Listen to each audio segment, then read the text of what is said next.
इंसान को बुराई जो पहुंचती है उसकी अपनी करतूतों की वजह से पहुंचती है। आज जो हमारे साथ हालात हैं हमारे अपने करतूतों की वजह से नहीं, हमने मामलात सही से संभाले तो जिसका नतीजा ये निकल रहा है। और एक बड़े अल्लाह वाले दीगर आयात की तफसीर में लिखते हैं कि पूरी दुनिया के ऊपर हालात सिर्फ मुसलमानों की वजह से होते हैं।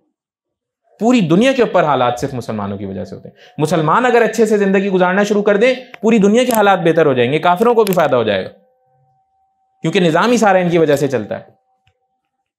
ये उल्टी सीधी हरकतें शुरू करते हैं, इनके चक्कर में वही इनके ऊपर उठा के मुसल्लत किए जाते हैं। निजाम है ना एक, मोमिनीन अपना हाल दुरुस्त कर लें।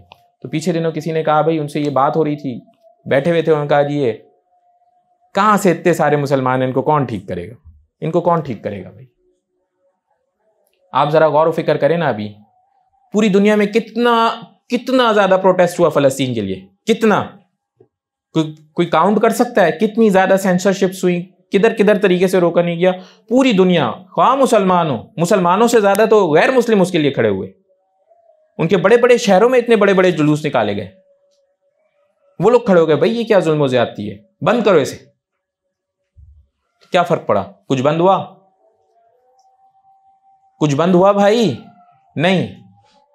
तो वो यानी इसका मतलब वहां कोई थोड़े से लोग थे हैं जो चाहते हैं करते हैं, और ये इतने सारे लोग भी मिलकर के भी उनका कुछ बिगाड़ नहीं सकते। चाहे वो EU हो, चाहे वो अमेरिका हो, चाहे वो कनाडा हो, हर जगह बड़े बड़े प्रोटेस्ट हुए।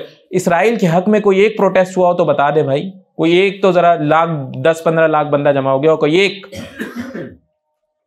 कोई नहीं। इससे क्या पता चलता है कि थोड़े से लोग भी बहुत सारों पे भारी होते हैं, थोड़े से लोग भी बहुत सारों पे भारी होते हैं। आज भी वो थोड़े से मुसलमान खड़े हो जाए ना, आज भी वो थोड़े से मोमिनीन खड़े हो जाएं, तो अल्लाह ताला उन थोड़ों की बरकत से इस पूरी दुनिया के ऊपर अदल इंसाफ कायम करेंगे। तो आप ये ना सोचें कि ये सारों ने सही होना है तो कुछ होना है। वो थोड़े हम हो सकते हैं, आप हो सकते हैं, हम सब हो सकते हैं। हम सिर्फ कोशिश करें कि हम अल्लाह सुब्हानहू ताला की राह में खड़े हों, और सबसे पहले अपने आप को ठीक करें, अपने घर को ठीक करें, अपने इस मुल्क को ठीक करें। और ठीक करने से मेरा मतलब ये, लोगों को तालीम दे, बताएं ये दीन इस्लाम है क्या। पता ही नहीं है दीन इस्लाम है क्या।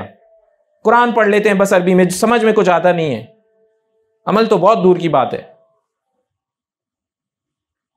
फिर उसके बाद बात होगी अदल इंसाफ कायम करें ना अदल इंसाफ। चोर को सजा दे ना, जालिम को रोके ना। किस लिए अल्लाह ताला ने आपको यह पोजीशन दी है? किस लिए? और कोई वजह नहीं है। छोड़े माल वाली किस चीज में? उतनी सी कब्र में जाना है भाई आखिर में, इतने बाय इतने की कुछ। और किसके लिए जमा करते हो? बच्चों के लिए, रिश्तेदारों के लिए, किसके लिए? अरे आपके बच्चे आपसे आगे जाएंगे, क्या हो गया आपको? वो आपसे भी ज्यादा काबिल हैं। लिहाजा अपना काम पर करें, अपनी मेहनत करें, अपनी बात करें, अपना हिस्सा पूरा करें, तो इंशाअल्लाह अल्लाह ताला मुसलमानों को फतह देना शुरू करेंगे।